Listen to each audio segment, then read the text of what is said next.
we like to spend summer days at the summer cottage. And if you take a look at the autumn picture, you can see that there are big trees. We have lots of forests. In the summer, the temperature is about 20 degrees, and in the autumn, it cools down to, let's say, between 0 and 10 degrees, and it can rain a lot. And then in winter, as you can see in the picture on the left at the bottom, we usually have snow. And the temperature can be anything between 0 degrees to minus 20 degrees. So it can be pretty cold too. And then in the spring, the leaves start growing back to trees, and the temperatures are pretty much like in the autumn. So let's say between 0 and 10 degrees. Okay, and then we can move on. Then some things about Forssa. Forssa is a town where there live around 17,000 inhabitants, so it's a small town. There is a river that goes through the town, and the river is called the Loimijoki River. There are plenty of green areas in Forssa. There are lots of parks, and if you go a little further away from Forssa, there are large forest areas. But here you can see the center of Forssa. I don't know if you can find the marketplace, or I don't know if our headmaster can show, or can you? But anyway, in the middle of the picture, there's a square, and that's the marketplace. And then you can see a building that has been circled in blue, and that's our school. So it's only about a 3-minute walk from the very heart of Forssa to our school. And at the bottom of the picture, you can also see the river. So everything is very close. For instance, when you're in our school, it's not far to the marketplace. It's not far to the supermarket. It's not far to any sports areas and so on. Okay, maybe we can go on. We'll move on to the next.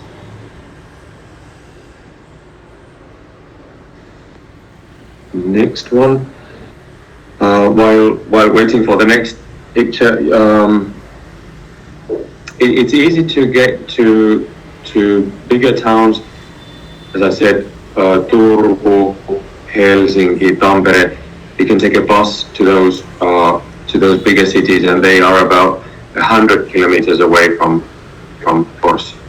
And here you can see our school, Forssan Yhteissocial, which is 120 years old. It's the oldest rural upper secondary school in Finland, so we have a long history. And as you can see in the picture at the bottom, there are two parts in our school. There's the old part that was built like 100 years ago, and then there's a more recent part which is on the right, and that was built in the 1950s.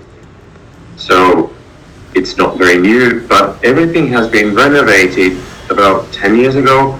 So everything inside the school looks really nice and modern, and you will see parts of it a bit later on. Maybe we can move on.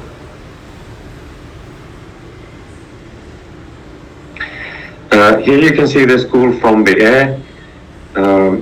Again, the old part with a nice spire there, and then the more recent, the newer part, and the part that you can see on top, that's the gym. And then there are some parking spaces around the school, and there are some main streets going past the school building. And as I said, it's in the center of Forssa, so everything is really close to our school. All the supermarkets and so on. Then we can take a look at a video where you get to see some people from our school. You get to see the headmaster and the vice headmaster and some teachers and so on. So probably in a minute you get to see the video.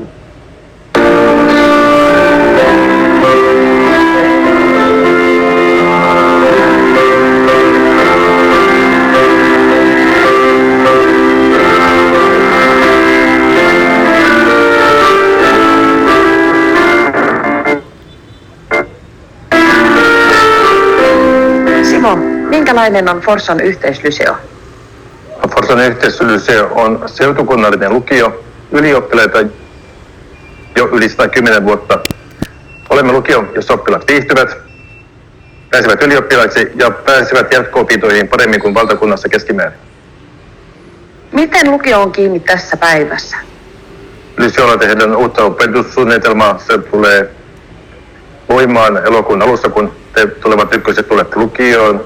Ilmainen toinen aste, ilmaiset materiaalit, kuvataidemuotoilulinja, urheiluakatemia, paljon kaikkea kansainvälisyyttä ja niin edelleen. Ollaan todellakin kiinni nykyajassa. Aina. Miksi tulla juuri Forssan yhteislyseoon?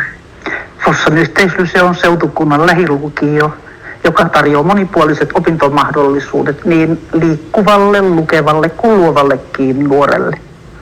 Lyseolainen kasvaa aktiiviseksi toimijaksi muun muassa osallistumalla koulun erilaisiin hankkeisiin, niin kotimaisiin kuin kansainvälisiin, Erasmus-hankkeisiin esimerkiksi, tai vaikka vaikuttamalla Lyseon opiskelijakunnassa. Riittääkö urheilevalle tai taiteilevalle nuorelle niin sanottu peruslukio? Lyseon urheiluakatemiassa se opiskelija voi lukio-opintojen ohella jatkaa oman lajinsa harrastamista tavoitteellisesti lähellä kotoa. Toisaalta kuvataide- ja muotoilulinjan opinnot vastaa laajuudeltaan ihan sen erityislukion tarjontaa. Ja aineiden lukiodiplomit puolestaan niin vievät kohti jatko-opintoja. Tero, kenelle lukio-opiskelu sopii? Lukio-opiskelu sopii sille, joka haaveilee jostakin semmoisesta ammatista, johon tarvitaan korkea-asteen opintoja, eli vaikka ammattikorkea- tai yliopisto-opintoja. Mutta lukio sopii myöskin sille, joka ei tiedä, mitä elämältään vielä haluaa, eli lukio voi tulla sitäkin. Ja toki lukio-opiskelu sopii sille, joka haluaa osata lisää. Täältä saa kielitaitoa ja täältä saa eri tieteenaloista tietää lisää ja sitten voi löytyä ehkä se oma juttu. Mitä lukio-opinnot vaativat? No, lukio-opinnoissa olisi ehkä tärkeintä se, että olisi halu oppia, että olisi sitä motivaatiota siihen työntekoon. Sillä pärjää tosi pitkälle. Amo, millaista opiskelijalla on mahdollisuus saada Forssan yhteislyseolla? Meillä Forssan yhteislyseolla sen lisäksi, että täällä on opetukseen liittyvät tukijärjestelmät ja systeemit, niin sen lisäksi meillä on myöskin opiskeluhuollon palvelut. Opiskeluhuollon palvelut täällä Forssan yhteislyseolla tuottaa Forssan seudun hyvinvointikuntayhtymä niin kuin koko seutukunnalla. Ja täällä ihan paikan päällä opiskelijalla on mahdollisuus käyttää terveydenhoitajapalveluita, koululääkäripalveluita, koulupsykologipalveluita ja sen lisäksi mä olen sitten ammattiedustajana ja kuraattoripalveluita. Ja me ollaan kaikki täällä Forssan yhteisössä. Meillä on tuolla huoltokerroksessa, missä on ruokailukin, niin siellä on sitten näitä myöskin opiskeluhuollon palveluita. Ja pääsääntöisesti opiskelijat hakeutuvat kaikkiin edellä mainittuihin palveluihin niin, että he varailevat itse ajan Filman kautta, WhatsAppilla, tekstarilla, myöskin soittamalla. Mutta sen lisäksi, että opiskelija itse aikaa, niin sitten tietysti voi olla, että on opettajalla tai ryhmänohjaajalla jonkulla kotiväestä huoli jotenkin nuoresta, että sun olisi hyvä käydä jonkun kanssa juttelemassa, niin voi tietysti ajanvarauksen tehdä sitäkin kautta. Ja me tehdään täällä töitä sillä tavalla, että kotiväet, kouluväki, sen lisäksi tänä päivänä tietysti myöskin viranomaisverkostot on niin kuin meidän yhteistoimijoita. Että meidän kaikkien tavoitteena on, että opiskelija voisi mahdollisimman hyvin täällä Forssan yhteislyseon opiskeluaikana. Ja me ollaan yksi osainen tukemassa sitä. Eli sellainen kokonaisvaltainen hyvinvointi. Ja jotenkin näistä meidän palveluista mulla on aina tapana myöskin sanoa sitä, että ei tarvitse niin kuin pohtia opiskelijan nuoren sitä, että onko tämä niin kuin riittävän iso vai pieni asia, että voiko me tulla tästä juttelemaan.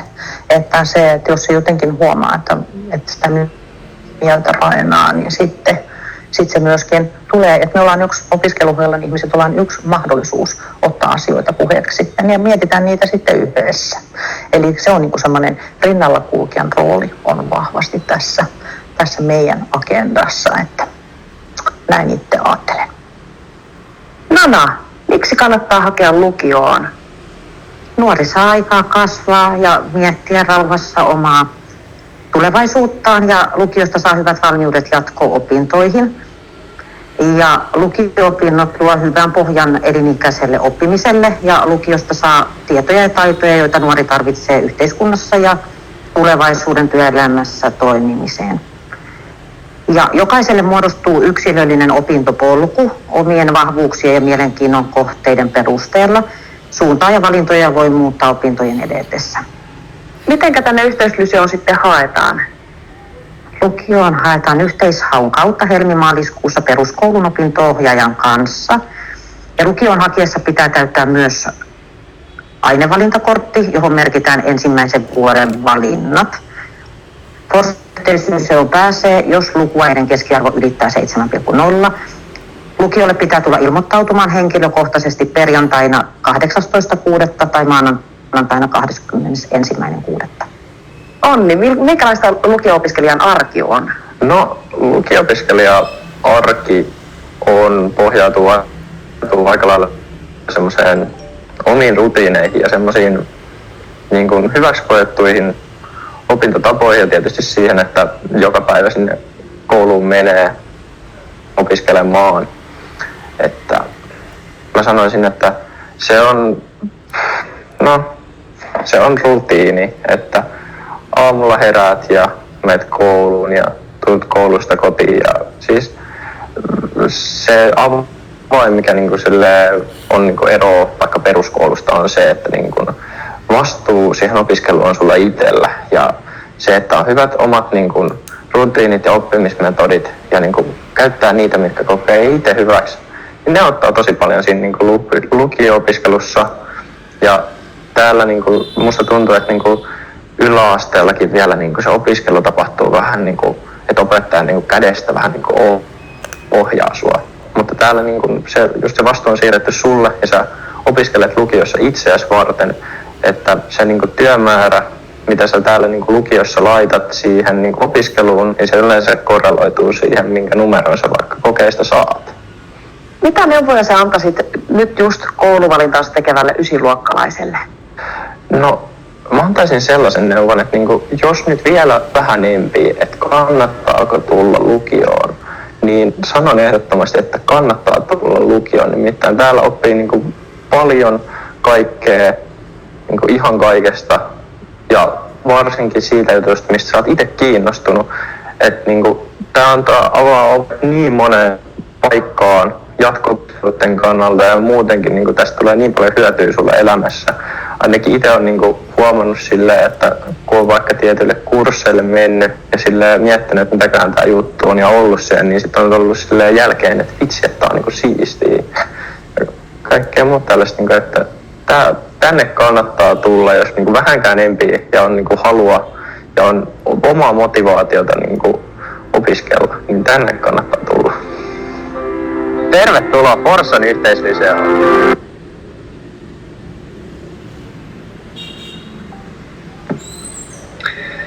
Okay, there you got to see some people from our school. You saw the headmaster and you saw the assistant headmaster. You also saw a teacher, and that was me. You saw the school social worker and a study counselor, and you also met one of our students. And as you can see, or you could see, that the video was filmed in winter because there was lots of snow. There were some things in the video that don't concern exactly you, because the video was primarily aimed at our Finnish students. So like the date and the GPA, the general point average, don't concern you. But you got to see what it's like in our school, and both inside and outside. What our school is good at, I would say that we are good at encouraging you to learn. We don't force you to learn. We don't use any negative methods. We want to encourage you to find yourself as a learner. We also have individual guidance, so you can go yourself and see the study counselor, for instance, or you can talk to teachers and get individual guidance from the teacher. So we take individuals into consideration, and then we also take care. If you have a problem, no matter what the problem is, we want to help you, and we have ways to help you. We have people to help you. We have a school nurse, and as I said, we also have a school counselor and a school social worker, and also a school psychologist. So we have plenty of people to help our students. Okay, and then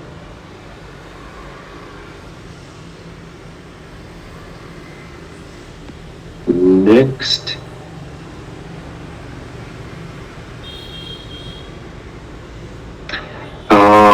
we have some academic areas that we focus on, that we give more focus on than usual.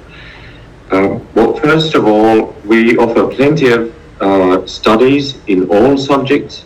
If you want to concentrate on biology, for instance, we have plenty of biology courses.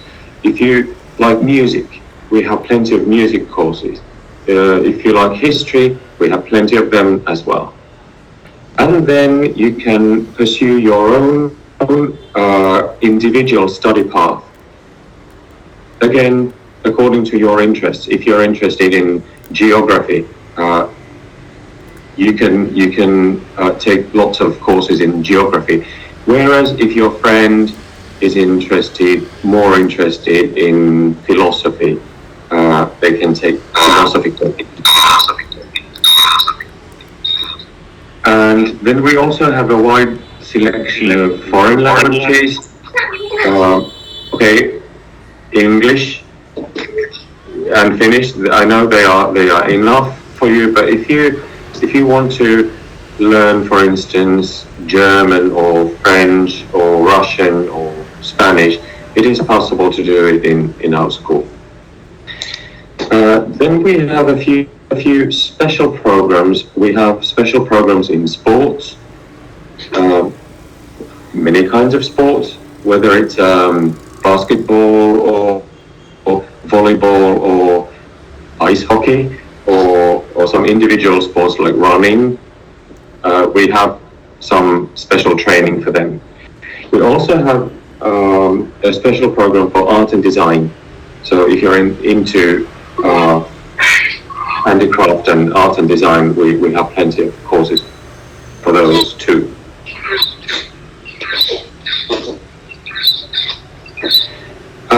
This is our timetable.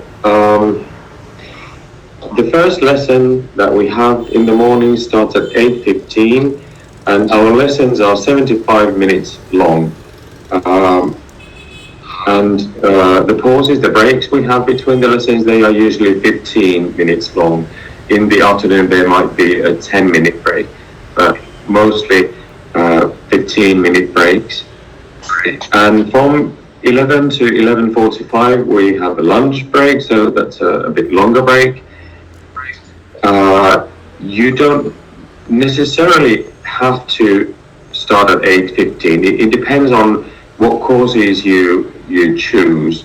So if you have, well, you see different numbers here, and I call them codes. We have 8 different codes, as you can see.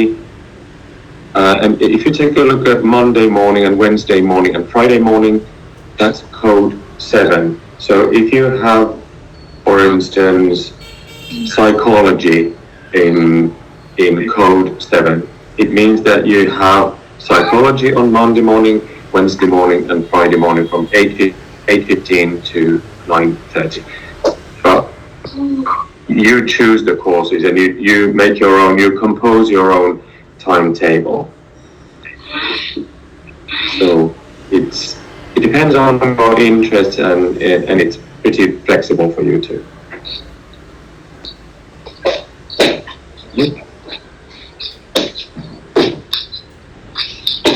Nghỉ thôi.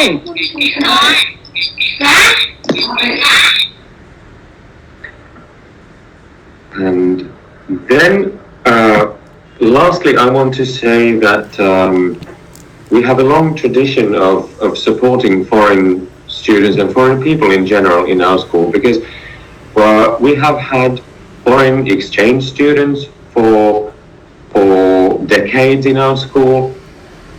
We also have teacher trainees, mostly from Europe.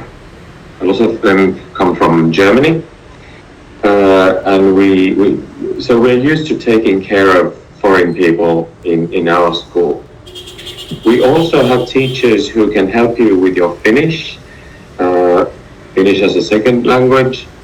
They know how it is to tackle our language when you don't speak it as your first language. So we have teachers to help you with that too. And then, as far as I know, is our last slide. Are there any questions you would like to ask?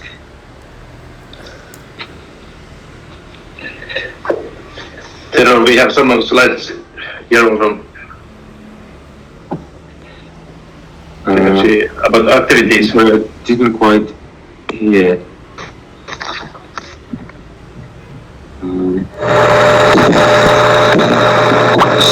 So I wanted to repeat.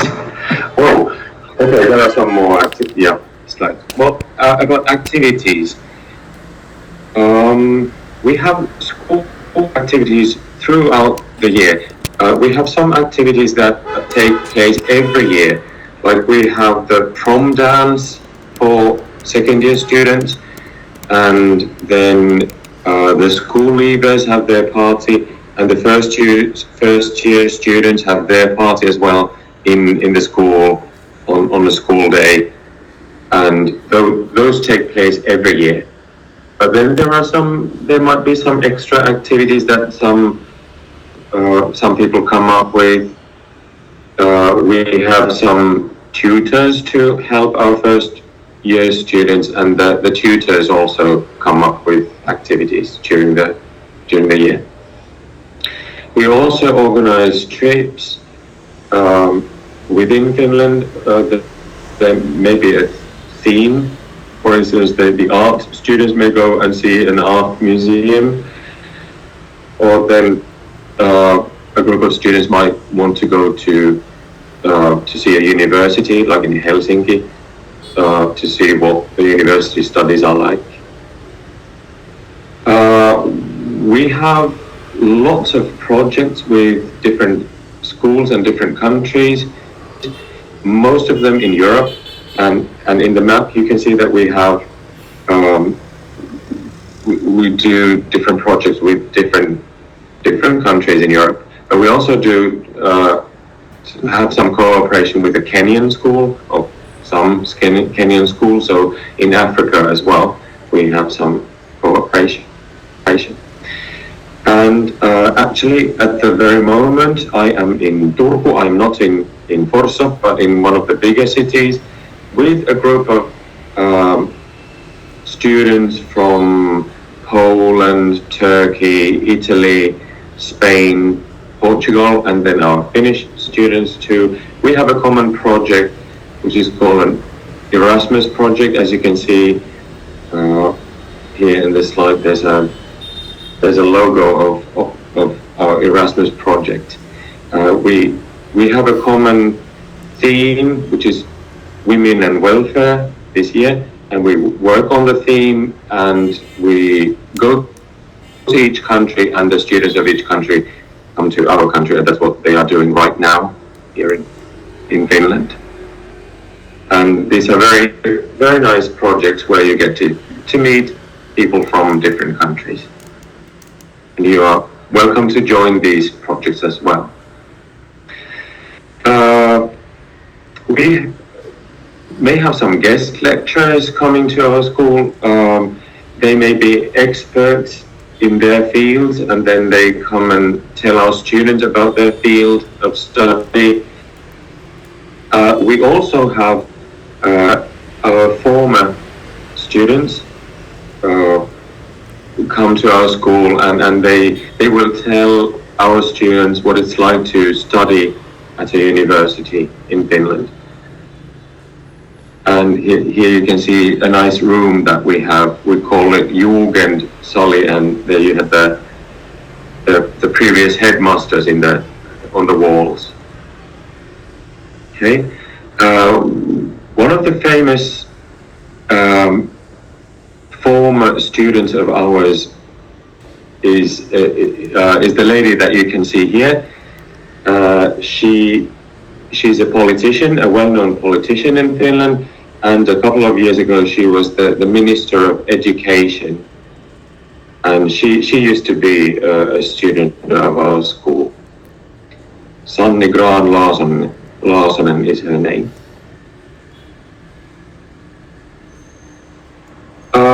As far as accommodation is concerned, we have, for instance, town-owned apartments that you can rent, and those are all within a walking distance from school, 1.5 kilometers, 2 kilometers, something like that. And then you can see some pictures of these apartment buildings where there are apartments that you can rent. Haudankorvan Katu is the name of the street, and there are two different apartment buildings, numbers 5 and 7. And as you can see at the bottom, they consist of 3 bedrooms or 2 bedrooms. H stands for bedroom, and the K stands for kitchen. So either 3 bedrooms and a kitchen of 80 square meters, or then you can also have another option is a one with 2 bedrooms and a kitchen, and that's 58 square meters. Sorry. The bigger ones cost 698 euros a month, and the smaller ones cost 547 euros a month.